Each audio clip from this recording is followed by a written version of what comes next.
spring game's coming, and the A-Day is here, and we're all excited about to see Alabama play. Now, for the Auburn fans, we don't have a whole lot. I couldn't find a lot. They just decided kind of not to televise the. I didn't. Somebody said it was on. I couldn't. We never found. I looked through every SEC network that I have them all, and I didn't see. Well, I talked to somebody else who said they could not find it. It was supposed to have been on at 1. Alabama came on at 12, but it may have come on. It didn't come on where I was. So I just didn't see a lot about it. We'll start off with just to mention Auburn spring football. From what we know, when I've read stuff and I've watched coach interviews, right now they're trying to implement their play calling on the plains to get Nick's ready for the season to be able just to call the plays in from the sideline. Right. They're working on a lot of small technical stuff, and that's kind of where they're at right now. And they didn't recruit hardly any, very little this year. Yeah. Well, they got a big job on their hands. Yeah. So them winning, if they win 7, 8 games, if they win 8 games, that's a win season for them. I would think with what they lost and what they got coming in, new coaching staff. Yes, I would think. I wouldn't think 8-4 would give anybody a reason to holler. We need to get rid of Harrison. Yeah, no. So we'll say now we'll cover Georgia first. If you want to talk about Georgia, I watched the Bulldogs. What you kind of? Well, I think they're going to be pretty good. Now, I didn't say that I thought they were going to be better than Alabama or Clemson, but we've talked about some of Georgia's problems that we think they might have would be with the defense. Defense looked a little better than. They ain't got a field goal kicker neither. About like Alabama. Yeah, well, Alabama missed some kicks yesterday. Georgia missed 3. Yeah, they were 0 for 3. Offensive line's looking good for Georgia. I thought so too. Yeah. Jet Daniels, big day, 324 yards. They were over 300 yards, guys. If y'all didn't watch it, go back and catch it on YouTube. You can catch a highlight of it. I'll watch some highlights. How did Vandergrift look? Really good. Did he? I'm telling you, man, he's as advertised. He can come in and challenge JT. He may take it. He may make Daniels better. Now Beck is probably going to be your number 2 guy. He did good. He led the team. He did. Beck leads the drive late for the black team. Had a great drive. The red team did win. JT's team 28-23. Right. But Beck led him down the field and scored late. To make it so. Well, everything I read and watched said this. Adonai Mitchell was the man to see yesterday because Burton was out. Pickens is out. Yeah, Pickens out. Of course, Jackson played. Washington, the wide receiver. Did good. But Very they just kept talking about Mitchell. Very, very good. And Kerryon Jackson. Yeah. Very, very good. And the Mitchell, Zanin. Yeah, I read his Mitchell? name was Adon. They just said call him AD. Okay. AD Mitchell. So he was as advertised. He's really, really good. He's a freshman, right? Yeah. A lot of the plays, though, for Georgia, they stretched the field a lot. Did you notice that? Yes. They wouldn't really run the ball, but that could be by design.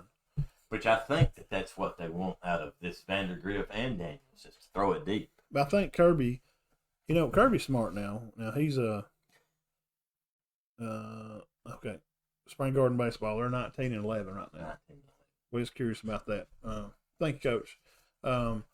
But Georgia, they just spread the ball down the field. But Kirby, they could be doing that on Reason Day. And they could be doing it because they know everybody's watching. Right. They won't. And they don't want to show them how they're running, how they're going to run the ball. Right. Because we definitely know, as advertised, Edwards and Cook, he can catch out of the backfield. And Zamir White's my guy. We was on him early. When we started the show. 6 times. Yeah, when we started doing the show, we were up on him. Yes. I really like him. Vandergrift is as advertised. The O-line seemed good. The cornerback, Lewis, played a good game. And the wide receiver, Robinson, I noticed him make some big catches, too. He made some out-of-bounds, diving, one-handed, backwards, flipping stuff. They did say their secondary got a lot of work in the game. Maybe that was why they were through it deep. Maybe he's trying to test the secondary. Yeah. So, probably. Do y'all think Daniels is ready to run with this team?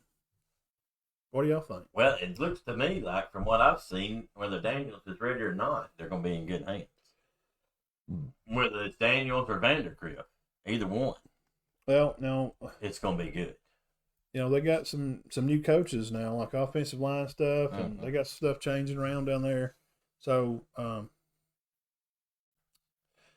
schedule wise, I would say Georgia's a 10-2. I would think 9-3, 10-2. Yeah, It's a they bad got a tough schedule.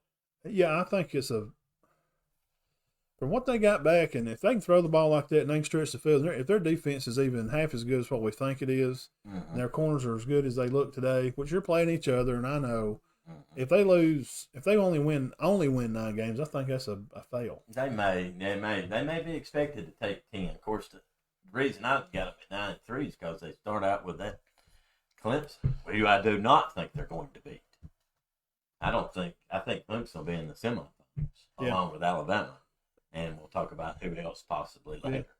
Yeah, there's another team out there lurking. I got some paperwork on them. Yeah. One of them is probably they're going to get in this. We're going to square off against each other, Matt with his team, me with mine. It's going to be interesting. And we think that's going to fill the third spot. We're still not sure on the fourth spot. Well, they have to say Ohio State, but man, I don't think so. They're replacing a lot of people, and we've already went through. I did A&M last week, and they replaced a lot of people. You think they could be 4, but I think one of these teams here is going to be a 3 spot. Bama, Clemson, one of these two. Yeah, we don't know about the fourth yet. We want to say A&M. We'd say Georgia, but Georgia's. Yeah, look, all right, look, they only lose. Say if they just lose to Clemson. What if they run the table? If they just lose to Clemson and beat everybody, and then they go to the SEC title game, and say if Bama beats them by not going to be a field goal because neither one of them can kick field goals. So Bama beats them. They will be during the year. 36-28. Bama beats them. And they were if they lose a close game to Clemson and they're kind of beating everybody pretty good, what could happen, Dean? They'll wind up putting Georgia, when it comes out, they'll have them ranked at 2 or 3 all year. Well, then they lose to Bama, they drop them to 4. So they can still make a playoff and be a rematch, Bama-Georgia in the first round playoff, and then say Clemson plays this other team X that we're going to talk about. So y'all hang on and watch that. You probably won't believe one of them. But that could happen, right? Oh yeah, definitely. It happened to Bama. Remember, they lost and got LSU in the championship. Yeah. Somebody told me that wasn't fair, and it may not have been, but that's just the way it worked out. And I understand their point. It ain't. They thought, well, we already beat them, and we got to beat them again for it. But they were 1 and 2 in the BCS. That was before the play. They were just one of the better teams, and that's why I try to tell everybody. I agree, it don't seem fair, but I said just give me an honest assessment. Do you think that they're one of the 2 or 3 best teams in the country, Alabama? Well, yeah. Well, what are you griping about then? Well, the BCS committee said we're putting the 2 best teams in the country. They didn't say we're putting the 2 best teams in the country unless they played. And that, which they kind of put their foot in their mouth in that. They say we're putting the best 4 teams in the country. Well, sometimes one of the best teams in the 4 best teams in the country's got 3 losses. Well, if Oklahoma don't dump last year to Kansas State, they're in. Oh, yeah. Because they lost to Iowa State and then wound up beating them in the Big 12. Yeah. If they don't... They played bad early. If they don't lose to K-State, and they say they take a bump to Iowa State, the committee probably goes, they're pretty good. Then they play them again, they win, they're in. Oh, yeah. There's a trap game. Every team has one. Yeah. And, Bama's trap game this year may be LSU. I did watch their spring game. I think Clemson's going to be North Carolina. I'm going to see, I watched Clemson's spring game, Dean. It could be Georgia Tech. I mean, who knows? They got a pretty good quarterback. They got a tall kid. I forgot his name. He didn't throw the ball very good. I think the other kid was Johnson that throwed for them. And a lot of their offense is kind of the same as what you've seen from Brady. Kind of looks the same. They'll run trips. They'll run counter inside out on traps. And they got a little running back. What's his name? He's got a 2 name like Edwards-Helaire. Lynn J. Dixon, isn't it? Yeah. I think that's him. They got another, and he's pretty good. Yeah, he is. And I don't know if he's as good as ATN or Booty. Huh? Booty, Buttie. I see one of the running backs. No, he's one of the receivers. The LSU looks pretty good, and they're really young, but they brought nearly everybody back. Yeah. Offensive line looked pretty good. Oh, you're talking about it. I thought you were talking about Clemson. Yeah, LSU. LSU's got a lot coming back. They got I watched their spring game, and I know they're playing each other. I got off on that because I said I know Clemson's trap game would be North Carolina. You're saying Alabama's is LSU. Well, yes, I agree. Well, they better just be focused. You don't want to go in there like Oklahoma did and say, we're just playing K-State. Look, man, that guy Snyder's been out there coaching since 1924. Yeah. I mean, he's been there for 90 years. Left and come back and coached 40 more years. Well, hey, have you ever saw it? Y'all ever saw anything about how bad they did while he was gone and how good they did? Yeah. And I've actually read somewhere, we talk about Saban being the greatest or this guy or that guy. Apparently, from what I've read, this guy's the greatest. They said he'd done the best job of turning. They were the worst program one of the worst programs in D1 history when he went out there. And he turned it around. And then left. They were terrible. Mm-hmm. He turned it back around. Yes. Started winning again. So, LSU spring game, they look pretty good. I don't think they're an 8 win. They're going to be 7 win. 7-5, 8-4 maybe. Yeah. 8. If they win 8 games, it's a win. Like Auburn wins 7, 8 games. That's a win. That's a win season. Well, I don't think we'll see as many upsets this year. Because they're going to be some trouble. Because you got your out of conference game. LSU, they may be under some allegations of some money. Yeah. So that may be going on. And next week we'll start doing a few other teams like we've talked about. Let's see right here. We'll do this right here. I'll show you this, guys. This guy right here. All right, look, we went through these teams and we did number 5 and number 19, and we got 2 more teams off this list we're going to talk about today. We did North Carolina and A&M. Now next week we're just going to kind of every week we'll probably plug away and take 2 teams off, or we may do Northwestern and Miami. I'd like to talk about Miami next week. We may get in and talk about them. Me and Matt have decided that we think, without a doubt, that Alabama, just because of what they got coming back, and Clemson, are shoe-ins to be in this semifinal. Let's talk about that A-Day game. All right. How'd they look? Did they look good? The defense is going to be as advertised. It's going to be tough to score on Bama. I just didn't see nobody moving the ball much. Well, it's just that defense is Christian Harrison and man, these guys are good. Well, you're talking about best linebackers in the country. Oh, yeah. So you had the team last year, Tyson, and tackles. Bryce Young, the 2 quarterbacks. Did you see much of? I'm looking at stats. Yeah, Bryce Young to me, he's as advertised. He's a big time high school quarterback. He's learning to read the plays. His progression is pretty well when he moves to the plays, finding the open receivers, hitting his check downs, all the cliche stuff. Mm-hmm. The ball comes fast off his hand. I don't have a problem with that. He's kind of small.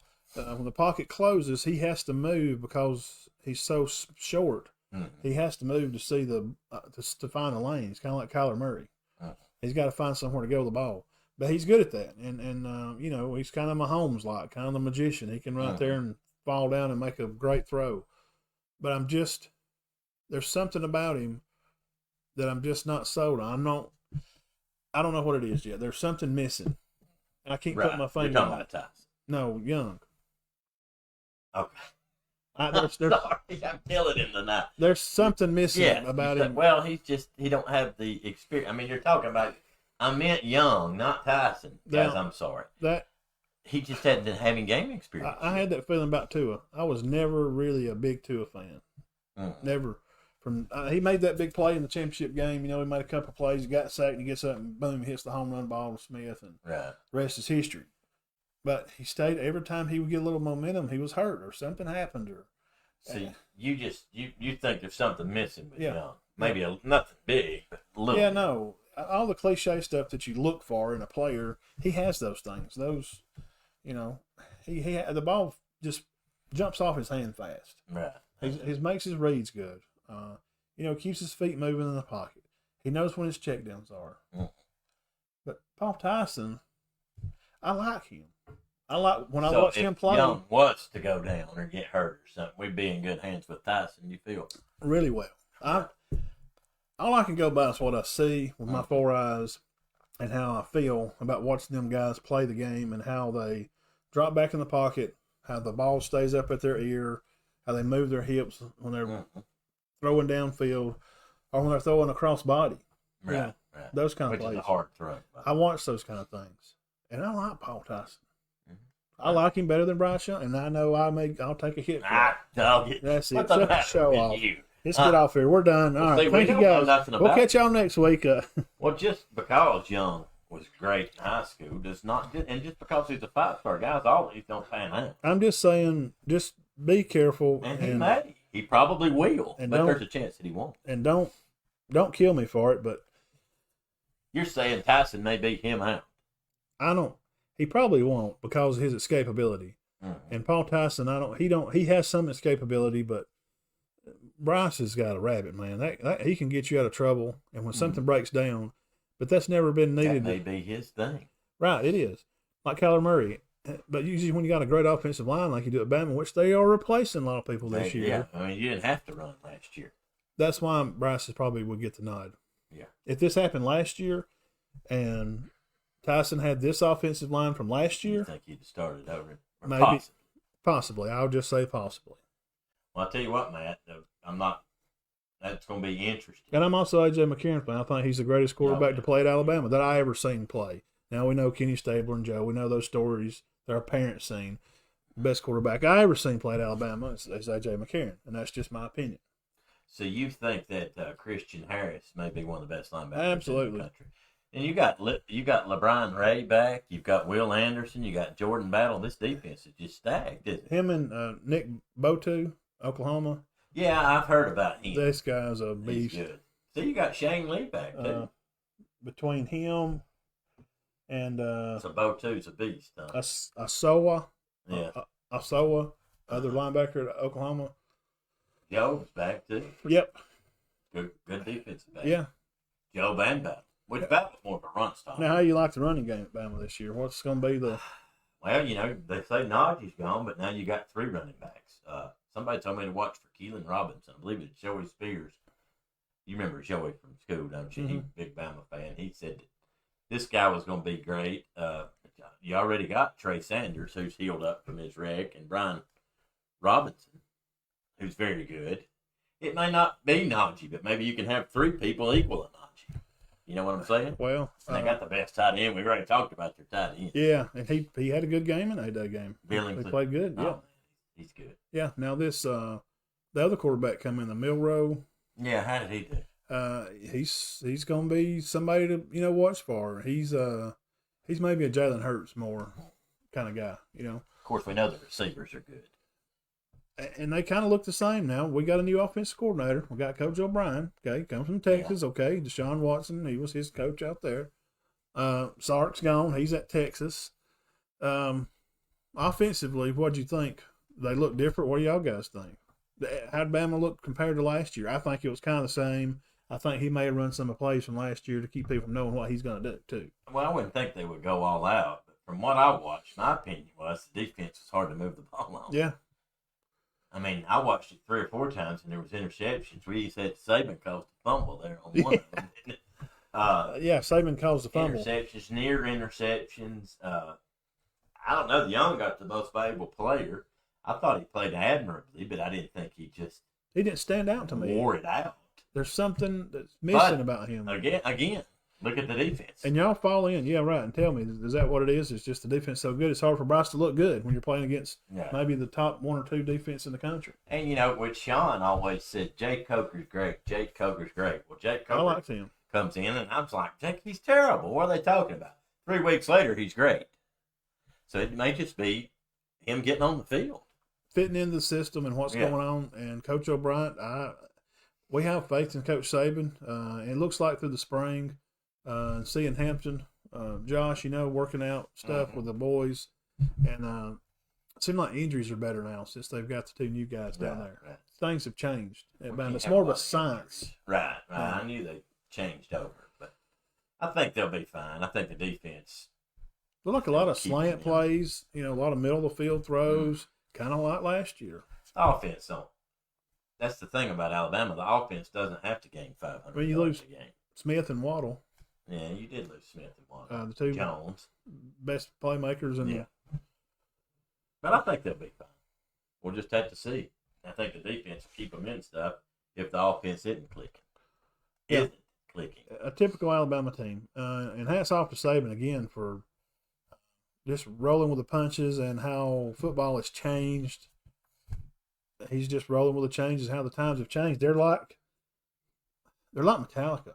No, I mean, they started their first garage song, hits the books with, Die, Die, My Darling in 1979, 1980. Yeah. Some Misfits hits that Metallica redone in 1980. Mm-hmm. And they're still playing. Oh, I know. It's 2021. Well, so Saban just keeps rolling. Oh, he just keeps rolling. Well, it's good to have a number one recruiting class. It helps. And some of them will pan out. I'm talking about this year. Yeah. Some of them will come on this year. I don't really know who or when, but I'm assuming some of them will. And a lot of people complained last year about the defense. This defense sucks. They're terrible. Well, that's what you get. But look what you got now. All of them got experience. Nearly every one of them's back. I'll take a bad defense if we can have an unbelievable defense the next year. Yeah. Well, we could score. It wasn't bad. They got better as the year went on. That offense was just prolific. If Waddle don't get hurt. Yeah, the offense was prolific. Defense was unfair. Let me tell you something. Moses. Saban would have fired that guy if the defense was that bad. Saban knew they were young. Yeah, that's what we have to do. You got to trust that what he knows more than we do. So. And he apparently has a lot of confidence in him because he did not make a change. They actually got a raise. Oh, really? He did. And like $0.4 million raise or something. So. Hey, that's chump change. They make added inland on third, don't they? Yeah. MATBE. Yeah, up there at the paper mill, which I talked to, seen Ruben today. Michael's up there working. Croft. That's a tough job. I know Rusty Nelson. Oh, yeah. I've seen him, and they work like. Well, Skylar Pruitt told me today that Matt worked 15 or 16 straight 12s. And he was going to get a couple of days off. And he was going to have to go back. I'll just take my 5 days, and I work. He's working a shutdown. They're doing a shutdown. Work about 2 Saturdays a month. That's all I got, and I'm off every Sunday. I think that's tough. So. I've heard stories about shutdowns. 100 hours in a week. I've done that. At Georgia Power, I was labor. We were pulling panels out of the boiler. Now, what are you doing to shutdown? I know we're getting off the subject here, but what are you doing to shut down? Just fix everything. Yeah, it's repair, it's maintenance. They'll shut down one side of the plant, and Gary Rice, all them guys know, and Hoppy and all them was there, and it's the workers' job to do this. Yeah, well, they call in these companies, like I work for B&W, and they come in, they shut this side down, and they cut the side of the panel out, because steam blows through these pipes, and the pipes they're zigzagged. They're about this big around, but laid out flat, they're bigger than this house. There's a bunch of them. So you cut the side of the plant. You actually cut the plant open, the side of the building. Yeah. And you take the wall off, and you set a crane in there. Like Tim Miller and them would come in with those cranes. And like Hopper Early and them were Boilermakers. Yeah. They go in there with grinders and cut all the tubes loose, and you cut the side of the hopper open, and scaffold's about 6 high, and you pull these panels out and hook them with a crane, and you take them out, and they put in these new panels. And then they go down in the floor where the generators are about big as the room, Westinghouse generators. They go in there and they put in these magnetic sticks that are about long as this table and about half as wide. So you put in new magnets. So now as the steam blows across the turbines, which makes them spin, is how you generate power. So during that shutdown, of course, you want to get it done as quickly as possible. So you want to get it done as quickly as possible. So, I've worked 90-hour weeks up there. Oh, yeah. And I was a laborer, so I was going and getting welding rods, or I'm going and getting welding stuff, or getting hoods, or grinding discs. I'm a gopher. There's some poor guy, though, that's just started up there, and he's been up there a year, and he's hearing about this shutdown. The mill's closed, and he's like, I'm off. No, you're going to work a lot. It's probably the worst time of the year. It is. And you get fined by the plant. Georgia Power would fine our company that we work for, because they say, the plant will be open this date. And every date after that you're not open, you had to pay Georgia Power, Well, they only do that, twice a year maybe? $10,000 a day. So if you miss a opening by 7 days, that may cost you $500,000. Oh, God. So they're pushing. We got to get this on time. It's got to go on time. I heard they were rough. Well, moving on. Now, that's interesting, though. I just know that once you hear the word shutdown, you're not off. And it's going to be pretty bad. You're going to make some money, though. Yeah, make about $2,000 a week. Bring home $1,500 a week. But you ain't never home spend it. I mean, you get home at 10 o'clock at night and you get up at 5 in the morning, you go back and do it again.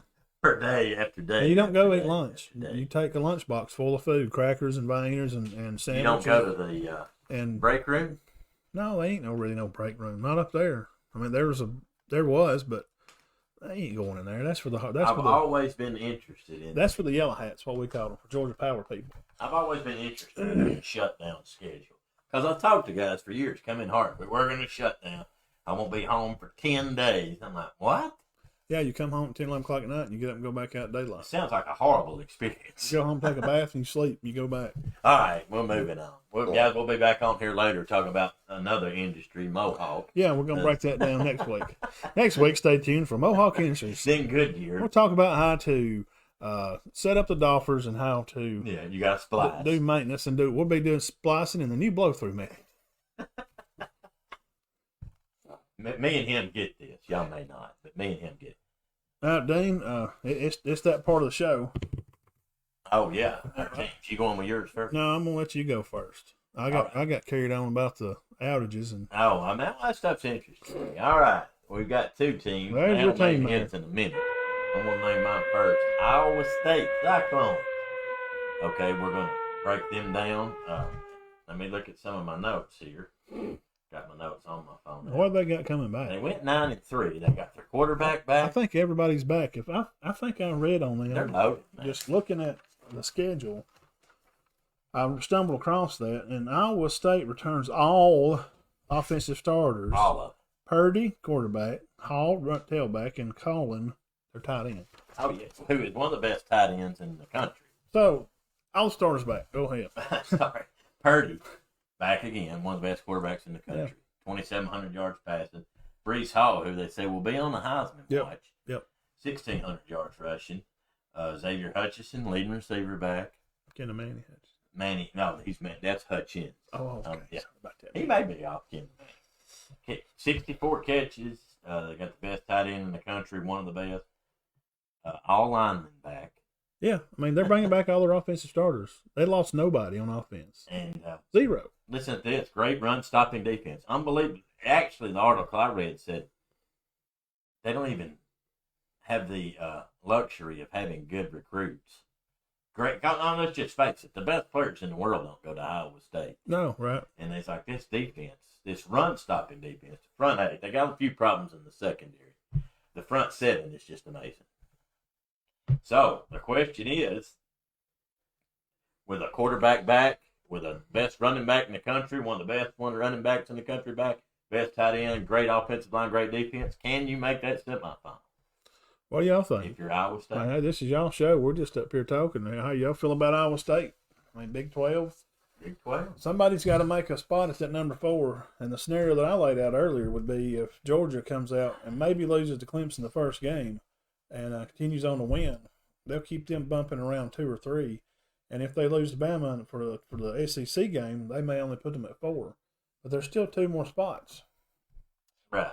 We assume Clemson's going to be hanging around one of those spots because of their schedule, because they play Johnny Lamar's and they had some good teams. Cornwall Furnace Baptist. They would have some good teams. Furnace got up a team. Farrell. We won't do the Cornwall Farrell. That would be a good one. Final 4. So with that schedule for Clemson, I'm sure they're in. Because we're not playing only conference games this year, guys. Remember that. Right. We're going back to the non-Power 5 teams. Well, man, let me say something about Iowa State here. Okay, we just said Purdy and Brees Hall are back. They're not back from last year. They started the year before that, too. This is a good recipe, guys. We picked these teams for a reason. Yeah. And I got one. Please continue. Oh, well, that's pretty much it. I mean, you got guys who've been starting 3 years. This Brees Hall already has 2,500 yards rushing. Purdy's a veteran quarterback. They're lying. A lot of them started. So we would say they'll be picked to win the Big 12. Well, except for one other team in their way. And there is one thing in their way. Injury would knock them out of this. Yes, injury. Not COVID. No. I think those days, hopefully. And then there's this team right here that won the Big 12 last year. Who we actually have mentioned about being in that final. But I'm not so sure since I've read this stuff on Iowa State. So tell us about the Well, Boomer Sooner, 6 straight conference titles. Coach Lincoln Riley is 45-8. They recruited number 11 recruiting class this year. Oklahoma's spring game will be this Saturday, April the 24th. We got to keep an eye on that. Looking to replace the center, Creed Humphreys. He was a big-time All-American player. Yes, This is their biggest worrisome spot at Oklahoma. And if replacing the center is one of your biggest worrisome spots, you're doing all right. you might be okay. Lyman Harrison, he's supposed to be the beast. Keep your eyes open for him. Cornerback-wise, you're replacing Norwood, which everybody remembers him, right? Yes. All right, well, Latrell McCutcheon. Remember that name. Write it down on your little pad there. 6'1", 220. He's coming from Texas. Right. Super smart player. He's a Rashad Johnson, Alabama fans. Oh. He is a intelligent defensive play machine. They have also had some players transfer in from Tennessee. Eric Gray? Right? Yes. Eric Gray, who is very good. Absolutely. Now, we all know that Rattler is going to be your quarterback, but they do have a guy, Caleb Williams. He's going to be a really good number 2. He's a 5-star dual threat. He's compared to Dak Prescott. Size, arm strength, all the intangibles. Now, receiver-wise, Cody Jackson, one of their big-time guys. Cody Jackson's been there. He's played ball. They made the connection last year with Rattler, so he's going to be good. But the main guy is going to be Mario Williams. Right. Mario Williams, big-time player. He's going to make the difference for the team. Expect for him to be a 1,000-yard receiver this year. They also got a receiver named Mims. Sure. Good, yeah, I got him on another page. Marvin Mims. Yeah. Now, defensively, Josh Elson, look for him to be a big-time player for their defense. Coach Alex Grinch is their defensive coach. He's a good one. Yeah, he is. He's a very exciting coach. He likes to really get into it. Now, they're looking good up front. They're very good. Their front seven. Their questions were their corners last year. So, speaking about corners and stuff, we could say this schedule. Right? Yeah, outside linebacker. I got their schedule here. Number 11, the guy I mentioned a while ago, Nick Bento. Trying. He's very fast, super big-time edge rusher, plays outside linebacker, 6'3", 240. He was a top sacker and rusher for the team last year. Their edge rushers are great. And they got him back? Bonitto. Bonto. I have no idea. He's number 2 in the nation behind Christian Harrison from Alabama. All right, now running back-wise, this Brooks kid, now he had to set out last year. So I'm telling you, watch the game Saturday. Well, keep your eyes up for this Brooks kid at running back. He's rushed for 2,000 yards in his career. Yeah, he's number 26. Kennedy Watch this. Brooks. Kennedy Brooks. And also, who you mentioned, Eric Gray from Tennessee. And another guy, offensive tackle, that's going to fill a big spot over there, Wayne Morris from Tennessee. Played left tackle up there. Defensive end, Perion Winfrey. Look for him to be great. The guy you just mentioned, Marvin Mims, he's number 17 in our hearts. And number 18 on his jersey, tight end Austin Stronger. And number 0, your corner, Woody Washington. Now, let's say this. Let me do this first. All right. Iowa State beat Oklahoma first game that lost to them in the title game. Now, Iowa State returns all their offense. Like we just said, Purdy, Hall, Colin. Yeah, everybody. October the 9th, they played Texas, and they won 53-45. Took 4 overtimes in this game. Herman's gone from Texas now. Sark is going to be he's the new head coach. The FBI, the Football Bracket Index, Federal Bureau of Investigation. Female body inspector. Yeah, that one. It's not that one. They got Oklahoma 73% chance to make the playoffs. I would think they have a very good chance. And right behind them in another spot is Iowa State. Alabama. Oh. They're going to be the other guys. Oh, I thought you meant out of this fun. So Alabama's not got as good a chance as making it as Oklahoma? Just a little better. They're like 75%. Wow. So Oklahoma's right there They're your favorites, Oklahoma and Alabama, to make the playoffs. Do you know Besides, now Clemson, Ohio State are back there around 69%, 70%. Now, I do think Iowa State's great, but I got to be honest. Whoever wins this, I think, gets in. Whoever wins this Big 12, it's just hard for me to see Iowa State getting by them. And I think the key factor is those two running backs. It is. Brooks and you already got a good passing game. Now you got 3,000 yards of running backs back. A lot of these guys are coming back here that you see that won last year. You got, and Rattler, Spencer Rattler coming in and got to play last year. He's good. He's threw for 3,000 yards. So wait till this year. He's got a little experience. So let's break this down here, Dane. Okay. Looks like they got Tulane. I'll give them a W. Okay, we'll say they win there. Nebraska on September the 18th. I'm glad Nebraska's playing them again, but where's it at? I don't know. Nebraska will be fired up for that, but I don't know. It may be a good game, but I'm going to go with Oklahoma. West Virginia. Yeah. Now, Kansas State beat them last year, and it's at Kansas State this year. You better not go to sleep. I haven't heard anything a lot about Kansas State. They'll play Texas after that. Where at? That's at home. Now, with Texas having a new coach and Sark is a great play caller, if Texas wins again, we'll say that cliche numbers, then 7 or 8 games, that'd be great for him as a new coach with his new system. Right. They're going to get TCU next, scratch. Kansas next, scratch. Texas Tech, scratch next. At Baylor. They're going to be okay this year. I do know that they're always coached a kid from Baylor. They're always in for a trap game. And it's at Baylor. So Baylor's not bad. Was that last year we saw or the year before? Year before, Georgia. yeah. Yeah, good. So keep your eyes open at Baylor, and then they play Iowa State. And they got Oklahoma State November 26th. I'm going to make a prediction, and I don't know when or where. And I'm not saying they won't make that playoff. But whether Oklahoma makes that playoff or not, Oklahoma or Iowa State, I'm still going to say both of those teams have a loss. I don't think either one of them will go undefeated. The toss-ups for me would be Iowa State and maybe Baylor. That'd be the other ones are probably going to be a definite win. I don't like that Kansas State and Texas back to back. I don't have Oklahoma with a loss. Let me see who Iowa State plays this year. I have them maybe losing.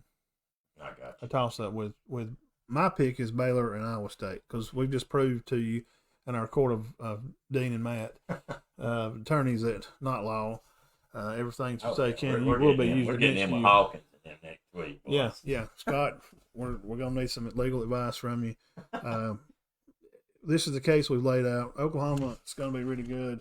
With your quarterback coming back and you got Gray running the ball, you got this Kennedy Brooks guy running the ball, the Means kid receiving. Big time defenders, this Beanto guy and the Oswan, these linebackers are going to be good. Well, here's the thing, Matt. Their weak spot was their corners, and I think they're going to be okay. Iowa State and Oklahoma are both loaded. They're both loaded. But let's just be honest with each other. Which one of them two gets better quality players? Well, Oklahoma recruited number 11 last year. Oklahoma. So you got to give them the edge. But Iowa State bringing everybody back. On offense. It could upset. I'll say it. It'll be an upset, but I'm going to still pick. Because they did beat them last year. They did. They beat them early, and Rattler just getting under his feet. Mm-hmm. These college teams sneak up on each other now. But look out for Rattler to be a Heisman watch by before Halloween. He's going to be on your Heisman watch list. Guys, how far is Iowa State came? They're being mentioned. Now, we may be the only news outlet in the country doing it, but they are being mentioned in the semifinals. They could, if they beat Oklahoma, they're in the playoffs. They are being mentioned in the semifinals. Now, I don't know if they can compete with the upper echelons of Bama and Clemson's because they're recruiting. Yeah. I mean, they got 3 stars. They're doing great. But crazier things have happened, guys. The best linebacker to ever play the game of football wore a kicking helmet. His name was Bobby Boucher. He played for the Mud Dogs. He didn't even know what the play was. So just remember that.